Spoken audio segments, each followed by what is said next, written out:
a esse respeito. Então tá aí. Opa, Josa Lovares já está aqui nos bastidores e já vou pedir para ele começar a falar sobre isso também.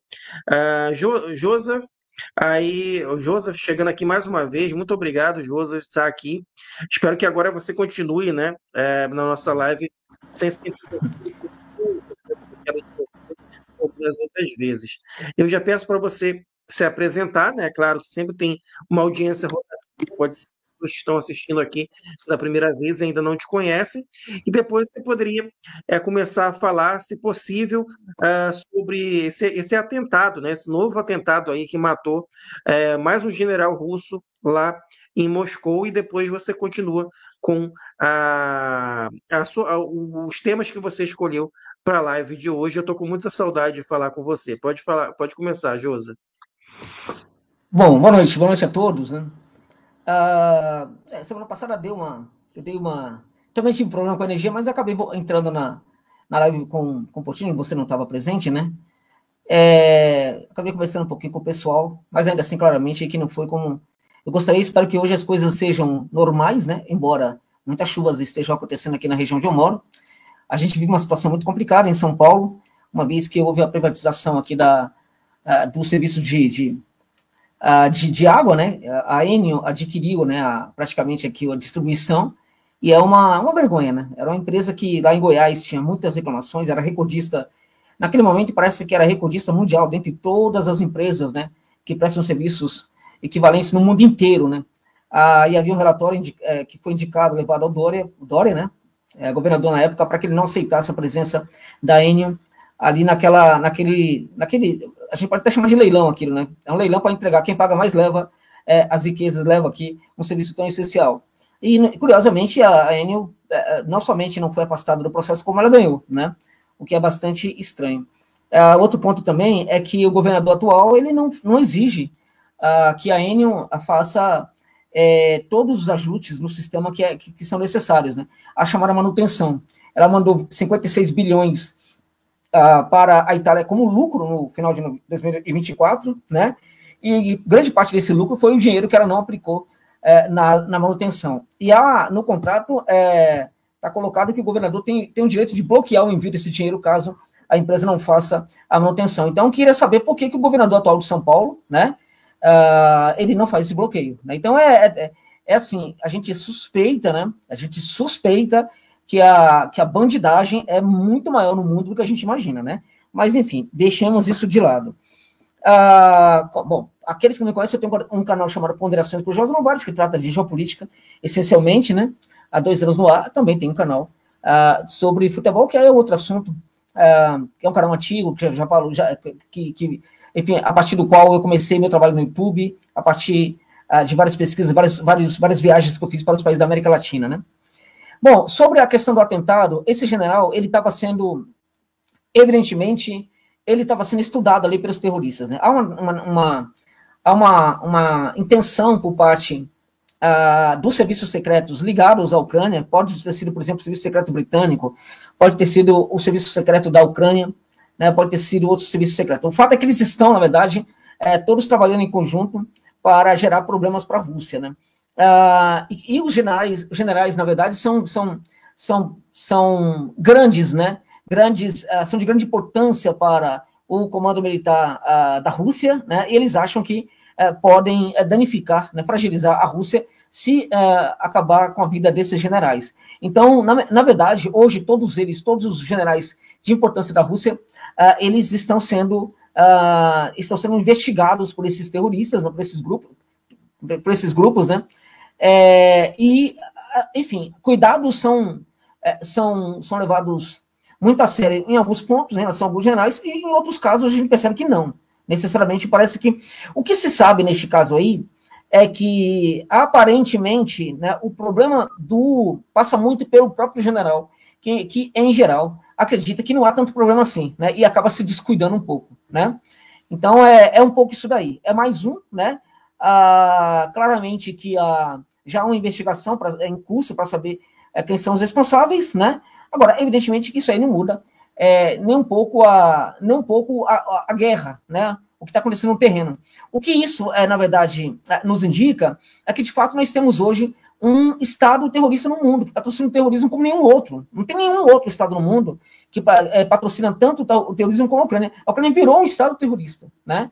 Então, e uma vez que a Ucrânia, veja, interessante isso, uma vez que a Ucrânia terminar essa guerra, né, muitos desses soldados que vêm sendo, na verdade, preparados para praticar esses atos de terror, esses soldados podem perfeitamente se voltar contra os próprios parceiros ocidentais, né? Até mesmo com vingança em virtude de que eles não sustentaram a vitória da Ucrânia até o final, né? Então, a Europa não pede por esperar, né, por estar patrocinando esse tipo de coisa. Sobretudo o Reino Unido, né, que hoje já tem gente passando fome no Reino Unido, né? Eles continuam querendo fazer guerra, né?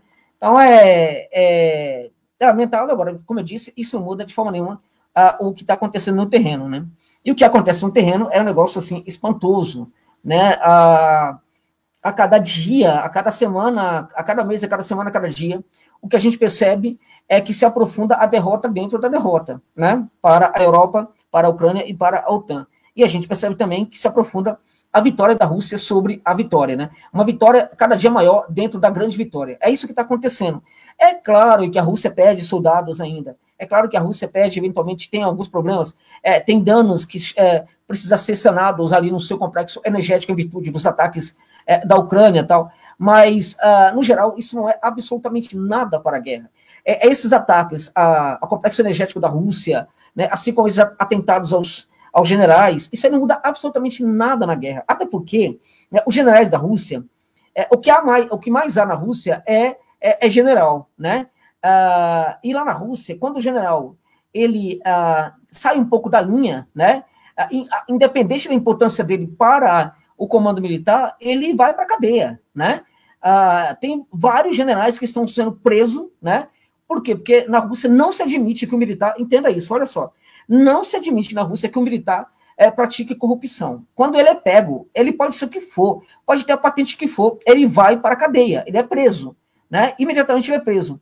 Então, veja, no começo da Operação Militar Especial, descobriu que um general estava ali colocando a mão na massa, né? A partir daí, começou uma investigação brutal sobre todos os generais, e sempre a Rússia tem encontrado um ou outro aí e tem mandado para a cadeia, independente deles serem importantes ou não. Então, na verdade, se a Rússia tira do cenário generais, né, porque sabe que pode contar com outros, porque tem outros, né? Quando entende que eles não são necessários, então, evidentemente, que quando a Ucrânia retira alguns, também não vai ter nenhum problema. Aquele outro general, algum tempo atrás, que foi morto, e que estava por trás, ele era o líder da investigação sobre os laboratórios laboratórios ucranianos, né, laboratórios estadunidenses também, sobre armas bacteriológicas, né. Esse general, ele tinha ali ele era muito importante para essa investigação. Ele foi morto, né. O fato é que havia 7 pessoas, né, muito importantes ali naquele projeto, né, que sabiam absolutamente tudo o que o general sabia, né. Então ele foi morto, só que todo o conhecimento que ele tinha, ele não levou realmente para o túmulo, porque outras pessoas ficaram com conhecimento. Então, enfim, esses generais estão sendo caçados, outros poderão perder suas vidas, precisam se cuidar, né, e em geral, apesar da Rússia estar falhando nesse sentido, né, muito parte também dos erros individuais de alguns militares, né. Não sei se você quer que eu continue a falar disso, ou quer fazer alguma pergunta, ou você quer que eu fale agora, a partir de agora, sobre o que está acontecendo lá no front? Pode continuar falando do front. Pode continuar. Então, a gente tem, na verdade, uma situação agora que é a seguinte: a despeito do Donald Trump, né? Ele, no começo, ele queria acabar com a guerra na Ucrânia. Antes da eleição, antes de ser eleito, ele falava que acabaria com a guerra na Ucrânia em 24 horas, o que era uma piada, né? Uma vez eleito, ele não acabou em 24 horas com a guerra, apesar de que o seu governo, mesmo enquanto não tinha assumido, já estava praticando ações ali no sentido de terminar com a guerra, né? As ações, né, do governo de transição do Trump foram, por exemplo, muito importantes para o cessar-fogo lá em Gaza, naquela ocasião, né? Foi por causa dele que houve o cessar-fogo. E claramente que ele quer acabar com essa guerra, né? Só que as coisas vão mudando pouco a pouco, né? As coisas vão mudando por quê? Porque lá nos Estados Unidos, como eu sempre falo, tem uma luta na classe, né? Além da luta de classe, há uma luta na classe, e o setor que protege o Trump, neste momento, está muito fragilizado, né? Mesmo o que estava acontecendo de muito interessante é que muitos setores da economia ligado, por exemplo, ao setor tecnológico lá da Califórnia, né? Vale do Silício, esse pessoal, curiosamente, se junta ao pessoal mais tradicionalista lá nos Estados Unidos, ao pessoal do mundo rural, dos Estados Unidos rural, dos Estados Unidos extrativista, dos Estados Unidos do petróleo, do xisto e tudo mais. Esse Estados Unidos aí apoia o Trump, né?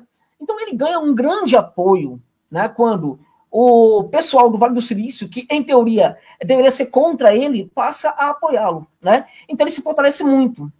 O que acontece é que quando ele começa a governar, o setor bélico começa a entrar em ação, né? Começa a entrar em ação para evitar com que ele termine com essa história de guerras, né? Eles precisam das guerras, né? Eles precisam que o Estado continue a comprar guerras, fazer guerras para que o Estado compre armas do setor bélico, né, e assim por diante. E não é somente porque esses setores ganham dinheiro do Estado quando o Estado compra essas armas, é também porque existe ali, provavelmente, né, uma corrupção que talvez seja uma das maiores do universo, do planeta, nesse mundo aí de armas, de setor bélico dos Estados Unidos. Né?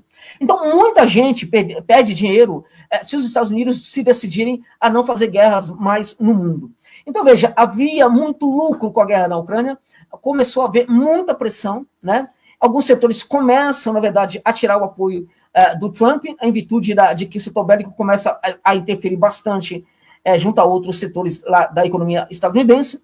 Além do que, ele começa com a guerra tarifária, que também passa a prejudicar os interesses de algumas empresas, como, por exemplo, o Elon Musk, por exemplo, foi muito prejudicado com essas tarifas e assim por diante. Então, ele começa a ficar muito fragilizado, e aí é por isso, inclusive, que eu falo que ele volta a ceder para o sionismo e volta a apoiar os ataques em Gaza. Agora, dentro de tudo isso, ele ainda continua querendo acabar com a guerra, tá? A questão contra os Houthis é um problema sério, mas a questão contra os Houthis, em relação aos Houthis, foi uma espécie de concessão que ele fez, né? Para agradar o setor bélico que estava pressionando-o muito. Mas a ideia é acabar com a guerra na Ucrânia. Não somente porque ele quer dinamitar este setor que hoje em dia simplesmente corrói os Estados Unidos por dentro, né? Não somente isso, mas também porque ele entende que a Rússia não é inimiga dos Estados Unidos e ele entende que a Rússia pode ser muito importante até mesmo para o desenvolvimento tecnológico dos Estados Unidos. Neste caso, notadamente, quanto à tecnologia aeroespacial, e ele, lá no fundo, também desejaria se unir à Rússia na exploração do Ártico. Né? Então ele acha que é muito importante que os Estados Unidos restabeleçam a paz com a Rússia. Então não é somente porque precisa terminar com a guerra na Ucrânia, porque não quer mais guerra, é também em virtude de que a Rússia é muito interessante para os Estados Unidos aos olhos do Trump, ao contrário do que não olhava, porque já a partir da idade, já, inclusive, provavelmente era cego, né? O Biden já não conseguia ver a importância da Rússia e o Trump consegue ver. Ok. Então, ele quer mesmo acabar com a guerra na Ucrânia, mas aí tem um problema. Essa ideia do Trump, ela era em si muito interessante, né? Ela era uma ideia diferente, ela marcava uma diferença brutal entre republicano e democrata, e é muito importante que os republicanos, em algum momento, se diferenciem dos democratas, assim como também, por outro lado, é importante, e essa ideia de acabar com a guerra era uma marca né, muito importante para diferenciar. Nós somos republicanos, eles são democratas, ok, tá? Mas aí, o Trump, ele é atraído por algo que está no seu DNA, né? Que é o negociador, né? É o homem dos negócios, é o homem do comércio, é o homem que simboliza esse capitalismo altamente exploratório, altamente colonizador, né? Que quer ter lucro acima de quaisquer coisas, né? Que só olha para lucro, só olha para dinheiro, só olha para rendimentos e não importa com mais nada. Não há o Trump, ele não considera o ser humano importante, ele considera dinheiro importante, né? Então, o que acontece? Quando ele chega ao poder em Washington, ele quer acabar com a guerra, só que aí ele percebe que ele pode tirar algum proveito com o fim da guerra. Aí começa o problema, né? Ele pode ter lucro. Os Estados Unidos podem ter lucro. E quando a gente fala Estados Unidos do Trump podem ter lucro, entendam, tá? O grupo, né, empresarial que apoia o Trump pode ter lucro. E ele, né, também dentro disso também pode ter lucro. As famílias, né, as 5 famílias bilionárias dos Estados Unidos podem ter lucro, famílias bilionárias que apoiam o Trump, né? Enfim, né? Então, o que acontece? Ele percebe que ele pode ter lucro, e é isso que estraga tudo. Quando ele é traído pela sua ideia, pelo seu DNA, de homem de negócio que pode ter lucro acima de qualquer coisa, ele simplesmente passa a estabelecer planos de paz, a partir dos quais os Estados Unidos também precisam ganhar alguma coisa. E é por isso que o Zelensky não quer aceitar esses planos de paz, e é por isso também que a Rússia não aceita esses planos de paz. Por quê? Porque os Estados Unidos querem ficar, por exemplo, com uma usina nuclear, né, à sua disposição para ele, né, controlando a usina de Zaporizhia. Os Estados Unidos querem os metais de terras raras da Ucrânia. Os Estados Unidos querem, na verdade, ali dividir com a Rússia algumas terras que a Rússia já conquistou, onde também teria alguns metais. Os Estados Unidos querem um monte de coisa. E aí, veja, era uma guerra, né, da Rússia com a OTAN, evidentemente, né, que utilizava-se da Ucrânia como proxy, né? Então, diretamente, tínhamos uma guerra da Rússia contra a Ucrânia, e indiretamente uma guerra da Rússia contra a OTAN, tá? Então, é a Rússia e a Ucrânia duelando diretamente, né? E aí, o acordo de paz significa que alguém, né, que uma outra nação, que não tem nada a ver com essas duas, vai ter que ganhar muito também com o acordo de paz. Esse é o cenário, né? O Trump entende que os Estados Unidos têm que ganhar muito, tem que ter muito lucro com o acordo de paz. Ele não quer acabar com a guerra, porque ela é ruim para a geopolítica mundial e também para os interesses dos Estados Unidos. Ele quer acabar com a guerra também para que eles possam ganhar alguma coisa. E aí, por causa disso, ninguém aceita o plano de paz dele, né? Então, enquanto ninguém aceita, o que acontece? Ele, por um lado, ele faz algumas acusações, não sei o que tal, mas uma coisa muito certa, ele liberou as armas que o Biden havia enviado para a Ucrânia anteriormente, né? Inicialmente ele bloqueou, depois ele liberou. Agora, neste momento, né, não está chegando novas armas para a Ucrânia. E isso está impactando particularmente no setor de sistema de defesa antiaérea, tá? A Ucrânia está com muito problema, muita falta de defesa antiaérea, né? Por quê? Porque os Estados Unidos, dentre outras coisas, né, não quer enviar essas armas porque os Estados Unidos ainda contam com a possibilidade que talvez possa ter uma guerra, né, com o Irã, alguma coisa do gênero, possa ser arrastado para essa guerra contra o Irã, e evidentemente vai transferir essas armas para o Oriente Médio, né, e não tem muitas armas. Por outro lado, a Europa também está sentindo muita falta, não tem mais condição, porque quando a gente fala em Europa hoje, sistema de defesa antiaéreo na Europa, se a Europa resolver mandar esses sistemas para a Ucrânia, a Europa simplesmente vai retirar da sua segurança, né, as armas que devem ficar nos seus territórios, nos seus países, por uma questão de segurança, ou seja, já é o estoque de segurança, né? Então a Europa também não está enviando essas armas para o Zelensky, tá? Esse sistema de defesa antiaéreo. Então está faltando esses sistemas, né? E aí quando começa a faltar, ele leva quase todos para Kiev, porque ele quer, evidentemente, proteger Bankova, que é a sede do governo, ele quer proteger também outras coisas, ele entende, portanto, que as fábricas, né, de drones precisam ir para a Ucrânia. As fábricas de mísseis, de armas, de drones e tal, precisam ir para a Ucrânia, não, precisam ir tudo para Kiev, porque lá em Kiev tem muito mais armas ali, muito sistema de defesa que vão proteger essas fábricas. Ok, né? Então, ele, por um lado, ele desprotege completamente ali as outras áreas do país que estão sendo bombardeadas constantemente pela Rússia. Ao mesmo tempo, a Rússia resolveu fazer bombardeio de saturação, né, a partir dos quais, nem mesmo em locais onde há essas defesas antiaéreas, essas defesas conseguem lidar com os mísseis e drones da Rússia, tá? Então a destruição é brutal. O que a gente está vendo agora é um negócio assustador, todos os dias. Olha, durante 24 horas tem ataque da Rússia em Kiev. Durante 24 horas tem ataque da Rússia em Mykolaiv. Durante 24 horas tem ataque da Rússia em Sumy. Durante 24 horas tem ataque da Rússia em Donetsk. Em vários momentos do dia, há ataques também ali na área de Zaporizhia, tá?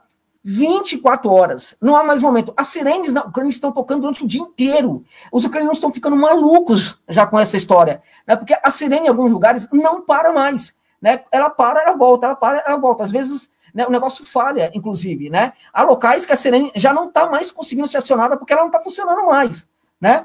Então, o que ocorre?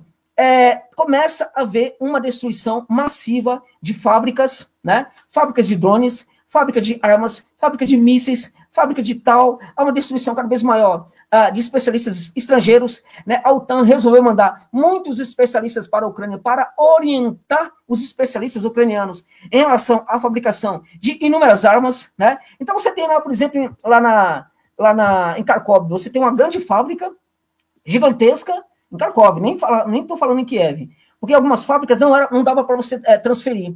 Então a produção de armas, drones e tal, continuaram em alguns lugares. Então você tem uma grande fábrica lá, né? Como a Europa, de certa forma, o que a Europa quer? A Europa quer, na verdade, na medida do possível, né, produzir, né? Se nós vamos produzir armas para enviar para a Ucrânia, nós vamos produzir essas armas na Ucrânia, tá? Porque aí disfarça um pouquinho, né? Então, o que acontece? Eles têm mandado, por exemplo, equipamentos, especialistas para construírem essas fábricas, né? Uma vez construídas essas fábricas, né, ou mesmo quando se utiliza de uma grande fábrica existente, né, e a remodela para que ela passe a produzir armas, né, os especialistas da OTAN vão até o local para orientar os especialistas ucranianos, né, para que ele oriente os soldados, não os trabalhadores, os soldados, né, porque nesses locais o trabalhador comum ele é afastado, para que ele não fale o que está acontecendo ali. Quem passa a ser o trabalhador é o soldado, né? Então, os especialistas europeus vão para este local para orientar os especialistas ucranianos sobre como se produzir armas e tudo mais. Esse pessoal está morrendo aos montes com esses ataques da Rússia nessas fábricas. Então, é isso que está acontecendo. Nas 2 últimas semanas, começou a haver uma perda absurda, né, de gente da OTAN, de todas as patentes, tá? Patente alta, patente máxima, patente média, todas as patentes estão morrendo na Ucrânia. Além do que, está morrendo também mercenários tradicionais. O que a Ucrânia está fazendo para tentar evitar isso?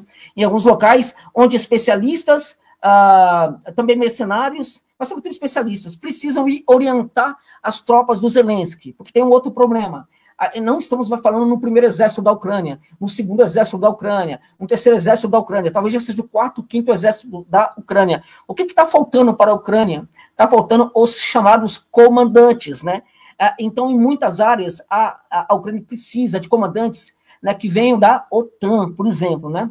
Então, o que acontece? Eles resolveram, para tentar fugir da destruição da Rússia, resolveram começar a construir pequenos quartéis generais nas áreas florestais, tá? Locais assim, no meio do nada, você tem uma floresta, você tem uma casa lá, tal, bem escondida. É o local, o quartel-general dessa gente, onde ela se reúne para decidir o que vai acontecer com a guerra. Pois bem, a Rússia está descobrindo esses locais e está jogando mísseis e drones nesses locais e matando todo mundo também, né?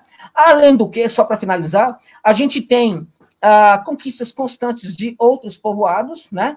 O aumento do território, da quilometragem quadrada, acontece em todos os oblastes.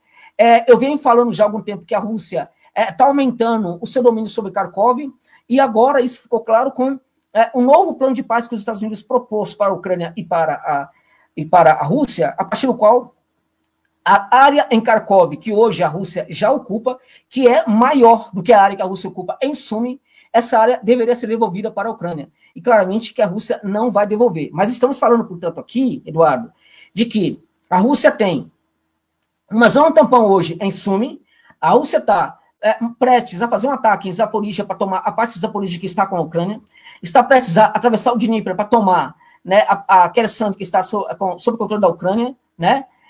Ao mesmo tempo, a Rússia hoje tem condições reais de estabelecer uma zona tampão lá em Kharkov. E esse território aí de Kharkov, né, é um território que a Rússia não vai devolver para a Ucrânia, tá? Não vai. Além disso, sequer vai ser zona tampão. A Rússia vai fazer um referendo ali, e se as pessoas quiserem, aquelas áreas serão, né, serão anexadas à Federação da Rússia. Então, os Estados Unidos querem que a Rússia entregue, no plano de paz, essa área também para a Ucrânia. Mas não, e todo dia aumenta a quilometragem da Rússia, que a Rússia conquista lá em Kharkov. Além do que, para finalizar mesmo, a Ucrânia fala que a Rússia deve fazer uma ofensiva sobre Sumi, e fala também que a Ucrânia deve fazer uma ofensiva a partir de Belgorod, lá em Kharkov. Essas duas impressões ucranianas são reais, tá? E essas ofensivas podem mesmo acontecer. Temos hoje situações materiais para falar que sim, essas duas ofensivas podem acontecer. Se lá em Kharkov essa ofensiva acontecer, eles vão para cima de Kramatorsk e também de Konstantinovka, que fica em Donetsk, um pouco abaixo de Kharkov, né? E se isso acontecer, as tropas russas que estão ali abaixo de Konstantinovka deverão também atacar Konstantinovka pelo sul, o que deve provavelmente levar a Rússia a conquistar essa que é uma das mais absurdas cidades-fortalezas do planeta, tá? É uma cidade-fortaleza que tem em torno de si outras pequenas cidades-fortalezas para protegê-la, tá? E é uma cidade-fortaleza na qual há inúmeros assim, armazém de armas e um monte de coisa tal, e é uma cidade-fortaleza também que protege Kramatorsk, é uma cidade-fortaleza que também permite com que ainda exista aqueles confrontos lá no leste do Donbass. A conquista de Konstantinovka e também de Kupiansk simplesmente só não vai fazer a Ucrânia se render definitivamente porque a estupidez comanda a Ucrânia, a demência comanda a Ucrânia, e não o bom senso.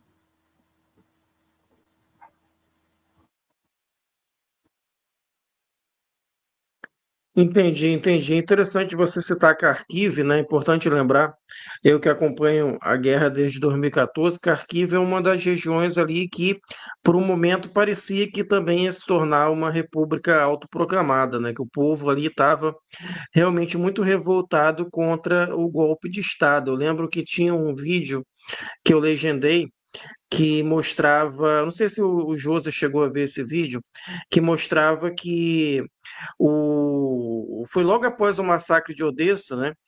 O, o povo de Kharkiv conseguiu cercar aqueles neonazis do setor direita que faziam aqueles ataques contra a população civil, cercaram eles, né? Tiraram as máscaras, né? Porque eles usavam os covardes só atacavam com aquelas máscaras pretas, né? Cercaram eles, jogaram uma tinta verde na cara deles. Eu não me lembro. Eu lembro que tinha um significado essa tinta, mas eu não me lembro bem o que significado seria isso, jogar tinta verde na cara. Mas enfim, cercaram e começaram a gritar com eles, né? Interrogar. E tudo mais, ali o povo mesmo, você via ali que tinha pessoas de várias idades ali cercando eles, né? E era triste ver que, tipo assim, o rosto dessas pessoas eram jovens, assim, de 17, 18 anos. Tu olhava para eles, eu via a cara dos meus alunos ali, dos meus alunos, que eu dou aula para o ensino médio, então tinha jovens ali com certeza até menores de idade ali, né? E tu vê que por trás daquela máscara, de toda aquela pose, eles estavam ali chorando, né? Porque estavam cercados.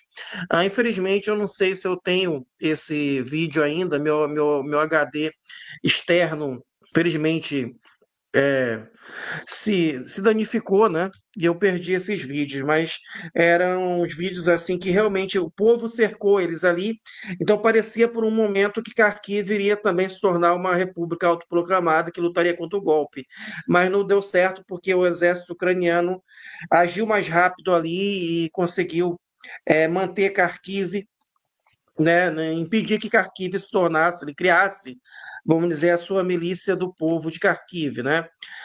Mas é inegável que Kharkiv também tem um sentimento ali mais voltado para a Rússia do que para a Ucrânia. E eu acho que se tivesse um referendo ali, independente de qualquer coisa, o referendo seria favorável ali à Rússia, pelo menos em Kharkiv. Em Sumi eu não tenho certeza, em Dnipropetrovsk eu não tenho certeza, mas eu acho que em Kharkiv eu tenho quase certeza que eles querem ficar com a Federação Russa. E eu queria também. O pessoal está comentando aqui sobre um determinado canal que fica propagando mentiras, né? Eu não vou citar o nome desse canal, mas é porque ele disse que, segundo estão falando aqui no chat, esse determinado youtuber disse que a morte do general é uma prova de que a Rússia está perdendo a guerra. O que você acha sobre essa afirmação, Josi? Esse é um moleque, né, que falou isso aí, né? É um moleque idiota. Não tem que dar muita importância para essas. Porque, assim, infelizmente, né, tem muito idiota no mundo, né? O Nelson Rodrigues falava isso, né? Que os idiotas iam governar o mundo, não por inteligência, mas pela quantidade, né? E é evidentemente que esses canais atendem, né? Tem demanda para isso, né? Infelizmente. Só pedir desculpa às pessoas aqui pela Dulcineia, que entrou aqui na frente da câmera. Ela vai fazer isso aí outras vezes, não vou deixar, mas ela vai tentar fazer outras vezes, que é de propósito. Ela gosta de praticar esses pequenos atos aqui na casa. Peço desculpas para o pessoal.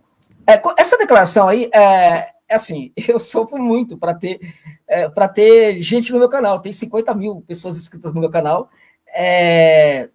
Assim, pela maneira como ele cresceu no começo, poderia crescer muito mais.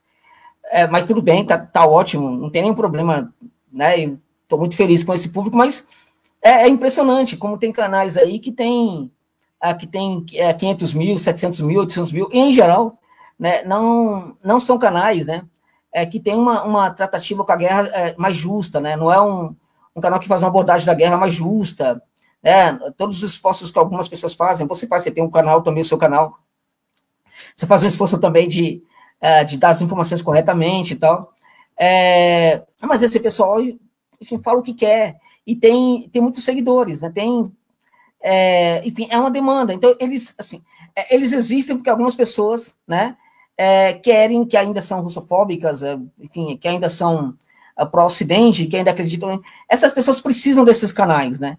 Então, para que eles continuem aquele apoio dessas pessoas, precisam entregar essas informações para essas pessoas, né? Essa leitura da guerra para essas pessoas. O pior que, em ambos casos, você tem a molecada que não sabe o que está falando, né?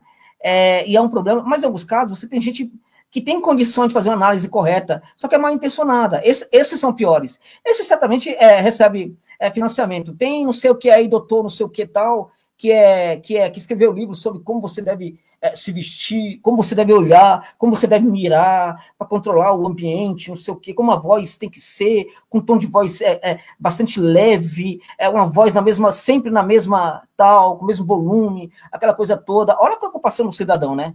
Olha a preocupação do cidadão. É mais ou menos isso. A toda vestimenta tem que estar de acordo com o ambiente em que eu vou, tal, aquela coisa toda, né? Enfim. Aí essa pessoa quer falar, por exemplo, sobre o que está acontecendo lá em Gaza. Qual é a condição dela? Né? Se ela é uma pessoa uma pessoa que não é, o problema não é ser judeu, claramente, mas no caso é judeu, né? E é judeu sionista, né? Então, qual é a leitura que ela vai ter disso aí? E claramente que ela tem razões, né, para falar, para mentir, né? E há outros também que também poderiam fazer uma leitura mais correta dos acontecimentos, não fazem. Alguns têm ódio na alma, tem problemas sérios com a Rússia, por exemplo, né?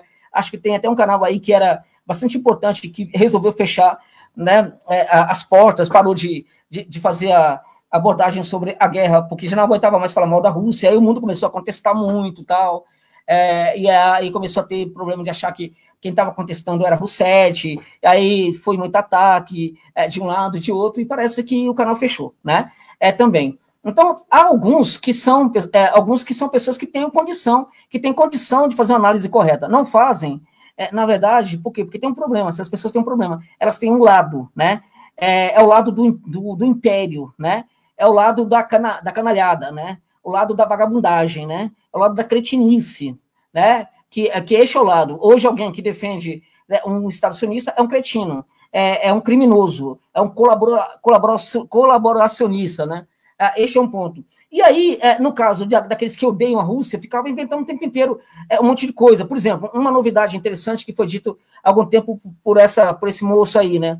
A Rússia e Irã, olha, estão perto de uma guerra, tá? Estão perto de uma guerra, não sei o quê, tem problema ali, vocês podem esperar, escute o que eu estou falando. Pô, e aí depois de toda essa fala aí, a gente começa a perceber os acordos que vão surgindo de cooperação da Rússia com o Irã, uma proximidade da Rússia com o Irã, agora a ferrovia que está sendo construída dentro do Irã pela Rússia.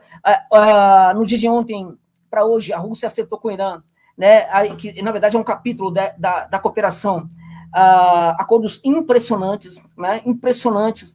Um acordo, por exemplo, para a Rússia, enfim, explorar com o Irã 7 poços de petróleo, tá?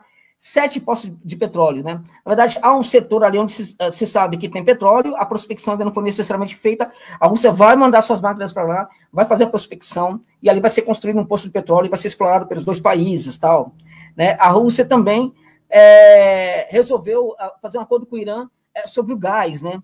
Então, é um acordo gigantesco, que vai facilitar a chegada de gás em vários portos aí do mundo, né? A Rússia também conseguiu com o Irã. Isso é impressionante, porque isso aí é um tapa na cara do Trump, né? Os Estados Unidos querem que o Irã abandone o seu programa nuclear, e os Estados Unidos acham que pressionando o Irã vai conseguir. O que aconteceu agora é que a Rússia conseguiu fazer um acordo com o Irã para construir uma usina nuclear no Irã, tá? E o detalhe interessante é que a Rússia vai construir essa usina nuclear com financiamento inteiramente russo, dinheiro inteiramente russo. Aí você pensa, pô, uma usina nuclear, né, lá, não é um negócio barato, né? Como é que a Rússia tem condição, né, de fazer algo dessa natureza, né? Então, bom, isso aí, a resposta disso é o que você esperava, né, que aconteceria com o mundo inteiro estabelecendo 28 mil sanções. Na verdade, todo dia muda, né? Já são quase 30 mil, porque algumas vão se desprendendo, né? A economia da Rússia está crescendo muito, ao ponto de que a Rússia hoje consegue, por exemplo, financiar completamente uma usina nuclear no Irã, né? Então, eles não derrotaram a Rússia e eles não estão derrotando o Irã. O Irã não está se curvando. E justamente quando os Estados Unidos não querem que o Irã continue com o seu programa nuclear, é justamente neste momento que o inimigo, né? Um dos inimigos, teoricamente, dos Estados Unidos, né? Que é a Rússia, né? Se junta ao Irã para construir uma usina nuclear no Irã, né? Então, eles não querem que o Irã tenha seu programa nuclear, e neste momento o Irã vai ter uma usina nuclear, e que vai ser produzida, financiada por um outro país que eles tentaram destruir, que é a Rússia, né? Então, olha a proximidade, olha os acordos, olha a amizade desses países aí, né? No entanto, havia gente, algum tempo atrás, falando que esses países se odiavam. Então, a partir de um certo momento, acho que caiu um pouco pelo menos a pessoa provavelmente tomou vergonha na cara, né? Isso é uma grandeza da pessoa, apesar de tudo, né?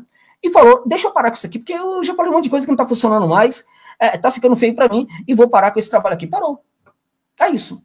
Essas são mais perigosas, essas pessoas, do que esses moleques aí que falam essa bobagem aí, que a Rússia tá perdendo a guerra. A Rússia tá perdendo a guerra porque a Ucrânia, Eduardo, já tomou 25% do território da Rússia.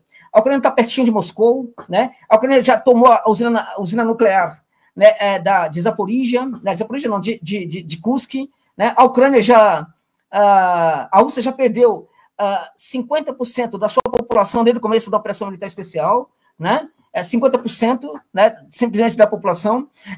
A Rússia já perdeu, enfim, milhões e milhões de pessoas foram embora para a Europa. Tudo isso está acontecendo com a Rússia. E é por causa disso que a Rússia perdeu a guerra, está perdendo a guerra. Porque ela já perdeu metade da sua população, porque está perdendo a sua outra metade que está indo para a Europa, porque metade 25% do seu território já está sob domínio da Ucrânia. É por isso que a Rússia está perdendo a guerra. É só por isso. É engraçado, eu lembro que um nazi ucraniano disse que o plano deles era tomar Moscou para depois atacar a China. É isso. Ou seja, o que tem dentro da cabeça, né? O que tem dentro da cabeça. Primeiro, que assim, é curioso, né? Curioso. Primeiro, se a pessoa é um nazi, né? Ela é uma pessoa estúpida, por várias razões, né? É uma pessoa estúpida. Agora, poderia ser um estúpido que estudasse um pouquinho, né? Até para ser um estúpido um pouco mais letrado, né? Para ter o controle das coisas. Por exemplo, hoje na Ucrânia, o Zelensky ele vai ter muita dificuldade de se livrar desse grupo, porque esse grupo, na verdade, faz o que quer. Eles vão para as batalhas que eles querem, eles reclamaram do Sirskis recentemente, porque o comandante não enviou tropas para protegê-los, né? Enfim, esse pessoal, na verdade, também tem um poder sobre a Ucrânia muito, muito severo, né? Eles foram, na verdade, muito fortalecidos antes do Euromaidan, porque se não desse certo o Euromaidan, né, haveria uma guerra civil que seria tocada por essa gente, tá? Tanto é que vários quartéis militares na Ucrânia antes do Euromaidan foram assaltados por esses grupos, né? E muitas armas foram parar nas mãos desses combatentes, né? Então havia uma intenção, portanto, como plano B, né, de fazer uma revolução para tirar o Yanukovych do poder, né, e estabelecer a força, né, o regime que foi estabelecido em Kiev com a queda do Yanukovych e a chegada ao poder do Poroshenko, tá? Então, como isso aconteceu, então não foi preciso fazer a guerra civil. Mas esse pessoal também foi fortalecido pelos Estados Unidos, em especial. Por quê? Porque esse pessoal também cuidaria do novo governo ucraniano. Então, se o governo ucraniano resolvesse sair da linha, né, então esse pessoal daria um jeito nesse governo ucraniano. O Poroshenko, ele foi um governo que atendeu a todos todas as necessidades do Ocidente, tá? Mas o Poroshenko, se ele quisesse sair um pouco da linha, ele perderia o poder, e perderia a cabeça, provavelmente, também, né? Depois do Poroshenko vem o Zelensky. O Zelensky claramente não quer saber, enfim, ele é um agente da destruição da Ucrânia por excelência. Mas se ele quisesse mudar de ideia, esse pessoal tiraria o Zelensky do poder. Então esse pessoal é muito amado, eles têm um poder bastante significativo na Ucrânia. O problema é que esse pessoal poderia ter, em virtude de todo o apoio que eles têm, poderia tomar completamente ali a Ucrânia, poderia já ter tirado o Zelensky do poder, e um deles seria o presidente, o mundo inteiro aplaudiria, a OTAN aplaudiria, Estados Unidos também, e tudo mais. Eles poderiam ter muito mais poder. Por que eles não têm muito mais poder? Porque são idiotas. Completamente idiotas. Completamente idiotas. São pessoas que só falam as mesmas coisas. São pessoas que faz parte daquela juventude que abandonou a escola, porque achava que a escola não valia a pena, né? Que não levava nada, né? São idiotas. Né? São pessoas, enfim, que ficam estudando, né? A única coisa que eles estudam é bem isso aí. Eles ficam estudando o que aconteceu na época da Segunda Guerra Mundial, inclusive na Ucrânia. O que os nazis fizeram? Porque esses grupos, eles vão se dividindo, porque alguns entendem que o que eles fazem está muito abaixo do que os nazis fizeram. E eles, para que eles representem muito os nazis, né, os seus antigos mentores, eles precisam superá-los. Superar o pessoal da época da Segunda Guerra Mundial. E é por causa disso que muitos desses grupos se dividem, né? Então você tem lá o Azov, aí o Azov se divide, aí cria lá o Kraken, aí cria outro, tal. Por quê? Porque alguns não concordam, acham que estão sendo muito bonzinhos, né? E tem que ser muito mais malzinhos, e assim por diante, tá? Então a única coisa que esse pessoal estuda é como fazer mais maldade, como torturar, como não sei o que tal. Porque esse pessoal não tem a menor visão política de nada. Né? Esse pessoal, para mim, assim, é aquela gente, né, que não tem, que nunca trabalhou na vida, né? Nunca trabalhou, né? Não faz absolutamente nada na vida, pega armas, começa a sair matando, o Estado fala, tá, beleza, pode matar mesmo, né? Viram heróis, né? Há uma narrativa que é crescente, que é construída para que essas pessoas que matam as pessoas se tornem heróis, né? Um dos caras que estava atirando contra os inocentes na Praça Maidan, né, do setor direito, né, virou um deputado na Ucrânia, né, depois de confessar inúmeras mortes, né, na Praça Maidan, né, assim, atirou em civil para que a população se voltasse contra o Yanukovych, né, esses atiradores do setor direito, né. Então, um desses líderes aí, ele virou deputado depois, um dos mais votados da Ucrânia. Por quê? Porque depois de tudo isso aí, houve a construção da narrativa para mostrar que esse cara era um herói ucraniano, tá? Esse nazi era um herói ucraniano, tá? Outros nazis que haviam ali, alguns vão na guerra, outros não querem ir para a guerra. Aqueles que falam, eu não quero ir para a guerra, não vai para a guerra. Eles ficam matando civis nas cidades, né? Como foi o caso de um que foi morto recentemente, tá? Ele não ia para a guerra, mas ele recrutava pessoas, né? E levava ali para os recrutadores, né? Então, aqueles que querem lutar, lutam, aqueles que não querem ir para a guerra não vão, aqueles que vão para a guerra escolhem a batalha que vão guerrear, né? E assim por diante, né? O Bondarenko ser um deputado da Rada Ucraniana mostra que essa Ucrânia tem realmente um problema seríssimo, tá? Porque ele é um assassino. É um assassino que é um deputado, que falava abertamente que matou as pessoas no Euromaidan, né? Então, é isso a Ucrânia. E quanto à questão que você falou de Kharkov, você tem razão. Kharkov ele é uma região muito pró-russa mesmo, tá? Ali seria mais de 90%, tá? Antes quando houve aqueles referendos, na Zaporizhia, Donetsk, algumas pesquisas indicavam que em Dnipropetrovsk seria pelo menos 65% falariam sim, né? A Rússia, pelo menos 65%. Em todo aquele setor ali, você tem maioria. O local ali em que você teria uns 50% a 50% seria em Poltava, né? Mas em Dnipropetrovsk também, eles são pró-russos, e 65% que queriam, né, e imediatamente se unir à Rússia. E dos 35% restantes, não é que esses outros 35% eram contra a Rússia, é que entendiam que aquilo poderia gerar problemas, por isso que não queria a união com a Rússia naquele momento. Né?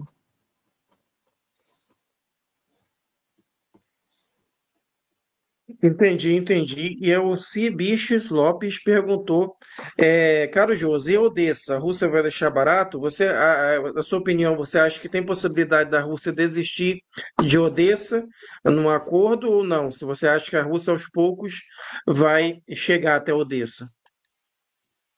O que a Rússia quer com Odessa depende do contexto da guerra. Né? Neste momento, se o Putin tivesse o reconhecimento público das regiões, né, que estão sob controle da Rússia, se o mundo reconhecesse, né, inclusive Zaporígia, a parte de Zaporígia, num acordo, iria, a parte que está com a Ucrânia, iria para a Rússia, a parte de Kherson iria para a Rússia. Se a Ucrânia aceitasse isso, né, se a Ucrânia resolvesse que não buscaria de jeito nenhum entrar na OTAN, e se o Zelensky saísse do poder, porque tem isso também, o Zelensky não pode continuar no poder, tá? Porque ele é um nazistão, ele não pode continuar no poder, porque como é que você vai desnazificar se você mantém o nazista no poder? Mas quem é que vai assumir o poder? Olha, tem que ser outra pessoa. Pode ser, por exemplo, né, aquela parlamentar, esqueci o nome dela agora, que é muito anti-russa, né, mas que estava conversando com os Estados Unidos aí, há pouco tempo atrás, e poderia ser a pessoa para substituir o Zelensky, né?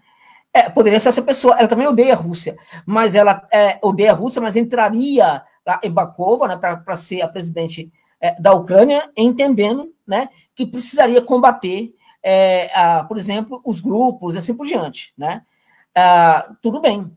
Agora, o Zelensky não pode continuar no poder. Então, se ele resolvesse sair do poder, se as áreas que a Rússia controla fossem reconhecidas, se a Ucrânia não entrasse mais na OTAN, sem armas ali naquela região, talvez o exército ucraniano teria que ser reduzido, né? Essas coisas todas, tá? Eu acredito que a Rússia hoje aceitaria a paz, né? Estaria muito bem, estaria tudo muito bem. Se fossem os Estados Unidos já teria perdido 300 mil homens, mas teria conquistado, por exemplo, Kiev, né? Porque os Estados Unidos são imperialistas. A Rússia não. A Rússia faz uma guerra defensiva na Ucrânia. O fato de que ela está conquistando outros territórios também é uma espécie de castigo praticado à Ucrânia, porque a Ucrânia não quer acabar com a guerra. Né? Este é um ponto. O outro ponto é que a materialidade para Odessa, né, que indica a possibilidade de conquistar Odessa, ainda está muito distante. Tá? Porque existem muitas minas navais ali no Mar Negro, né? Seria muito difícil a Rússia fazer uma missão anfíbia ali, né, no caso, né? Uma missão ali naquela área. Não daria para utilizar-se do Mar Negro para chegar ali a Odessa. Não tem como, né? A única possibilidade seria por via terrestre, que ainda assim não é tão terrestre assim, porque você tem todo aquele lamaçal ali da travessia de Kherson até Nikolaev, teria que utilizar-se de Nikolaev para chegar em Odessa, tá? Então, seria muito complicado. Agora, se a guerra continuar, tudo é possível. Enquanto a guerra não continuar, a Rússia está fazendo o que neste momento em relação a Odessa? A Rússia está fazendo o seguinte, tá? Ela está fazendo, está bombardeando todas as instalações em Nikolaev e também na área portuária de Odessa, onde há as maiores construções militares da Ucrânia, né? Dentre outras coisas, para quê? Para que se a Rússia resolver fazer uma travessia do Dnieper para tomar Kherson, a Ucrânia não consiga, né, atacar os soldados russos que estariam fazendo essa travessia. Porque teria que ser muita tropa, né? Este é um ponto. Mas o que se fala também é que, dado a destruição que está sendo feita em Odessa e também em Nikolaev, a Rússia está fragilizando as posições ucranianas nessas duas áreas. Em Nikolaev, inclusive, para facilitar a passagem para Odessa, tá? Este é um ponto. Dizem que a Rússia está fragilizando demais, né, militarmente a Ucrânia nessa área, né? Agora, ao mesmo tempo, a Rússia está intensificando o seu apoio, provavelmente a sua ajuda, justamente ao quê? A uma possível insurreição em Odessa, tá? Então, já existe muitos grupos pró-Rússia em Odessa que estão praticando sabotagem e boicote. Então, a resistência pró-russa em Odessa, ela vem crescendo assustadoramente, tá? Então, o que se desenha aí no cenário? O que se desenha nesse cenário é que pode haver um confronto civil em Odessa, tá? Com o domínio de Odessa por esses grupos da resistência, e uma vez que esses grupos consigam tomar Odessa, né, eles podem fazer um referendo, por exemplo, para se unir à Rússia. Então, seria dessa maneira bem direta que Odessa poderia se unir à Rússia. De maneira direta, a Rússia chega lá e tomar, neste momento, na minha opinião, está descartado, tá? Agora, tudo vai depender, evidentemente, dos rumos que essa guerra tomar.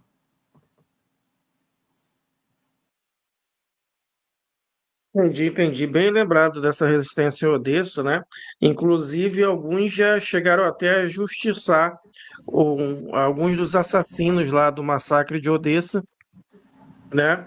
Quando eles queimaram mais de 50 pessoas vivas lá dentro do sindicato de Odessa. Alguns dos assassinos que foram identificados lá, que não estavam mascarados, né? Teve um que eu me lembro bem que ele atirava ele sem máscara, ele na cara dura ali atirava nas janelas, né? As pessoas tentavam respirar pela janela, ele atirava, né, naquelas pessoas, né? E esse aí foi um dos primeiros a morrer lá, provavelmente algum herói anônimo lá deu fim nele, né?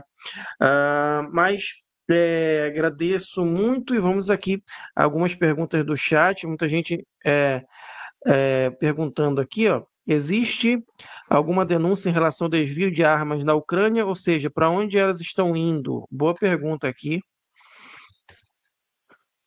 Bom, estão indo para inúmeros grupos, né? Assim, não há... a denúncia acontece, tem acontecido constantemente, né? Os próprios Estados Unidos, de certa forma, também vem denunciando isso, né? Que as armas que o Biden enviava para a Ucrânia eram armas que iam para outros locais também e tal, enfim.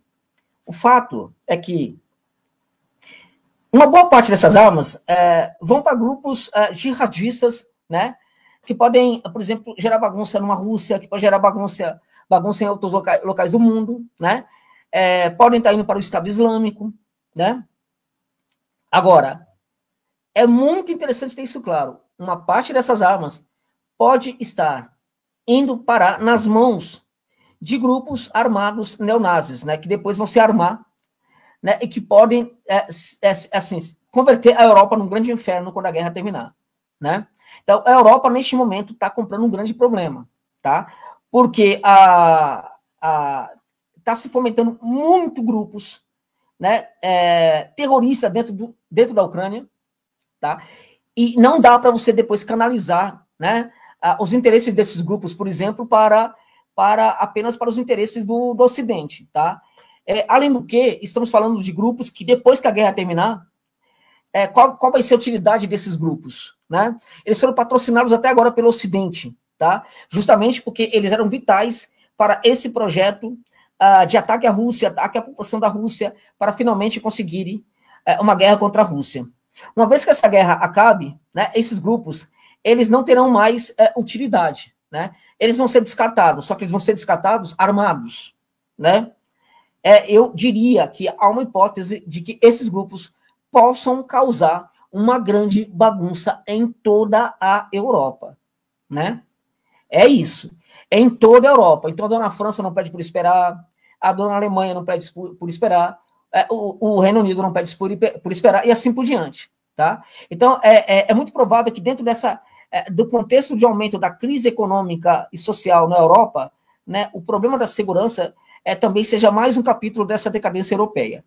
E a insegurança que também será oportunizada por esses grupos. Até hoje, a gente pode falar que quando um Estado europeu ele consegue estabelecer a segurança no seu território. Ainda consegue, apesar de tudo. Por exemplo, há alguns lugares da Europa em que você tem comunidades de imigrantes, né, em que ali você tem, por exemplo, toda a violência possível, tá? Você tem a violência e tal.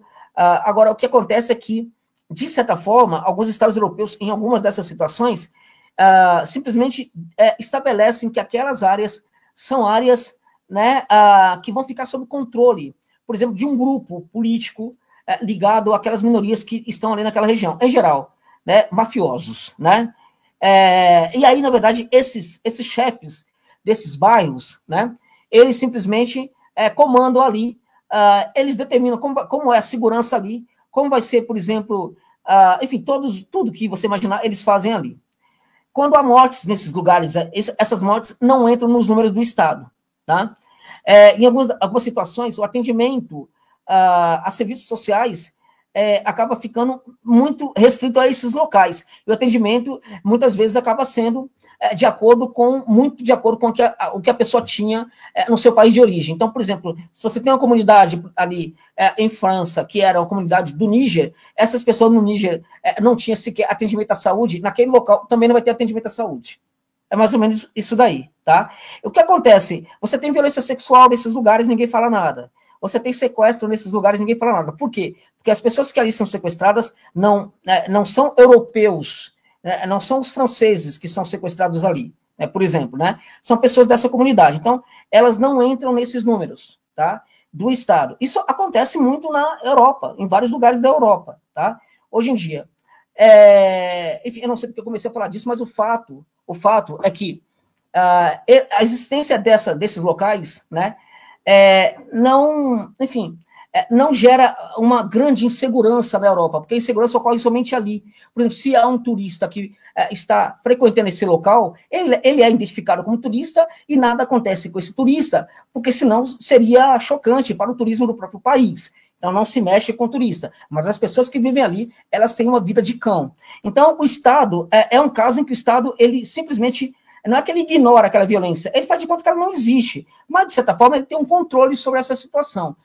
Um outro capítulo da decadência europeia vai ser justamente o capítulo em que a Europa não terá mais condição, não terá mais controle sobre a própria violência que poderá ser instituída nos seus territórios. E isso poderá acontecer perfeitamente a partir da guerra da Ucrânia, sobretudo a partir da violência oportunizada por esses grupos que estão sendo montados na Ucrânia para atacar os russos. Esse pessoal, muito bem armado, né, quando a guerra acabar, não terá utilidade. Né, e eles vão se vingar daqueles que hoje, né, os patrocinam. E os seus patrocinadores estão nas nações da Europa Ocidental e também nos Estados Unidos. Bom, muito obrigado, Josi. Agradeço a sua participação por aqui. E agora estamos recebendo o Rui Abreu. Então, Josi, você poderia indicar seu canal, depois a gente passa para o nosso especialista aqui que vai falar sobre Portugal, sobre a Revolução dos Cravos e tudo mais. Pode se despedir, Josi, a gente já passa para outro. Agradeço mais uma vez a participação. Meu canal é o Ponderações com Josi Novaes, né? Agradeço a aqueles que puderem seguir. Grato pela gentileza da participação, do convite. Abraço aí ao nosso... a quem vai me substituir, né? É muito importante que a gente... que o pessoal continue acompanhando a Revolução dos Cravos, é um assunto extremamente interessante, né? Muito interessante. Eu mesmo vou continuar ouvindo a live assim que eu sair, que vai acontecer justamente agora. Abraço a quem chega, abraço a você, Eduardo, abraço a todos que estiveram comigo aí e com você também, Eduardo, aí no chat. Forte abraço, até semana que vem. Tchau, tchau.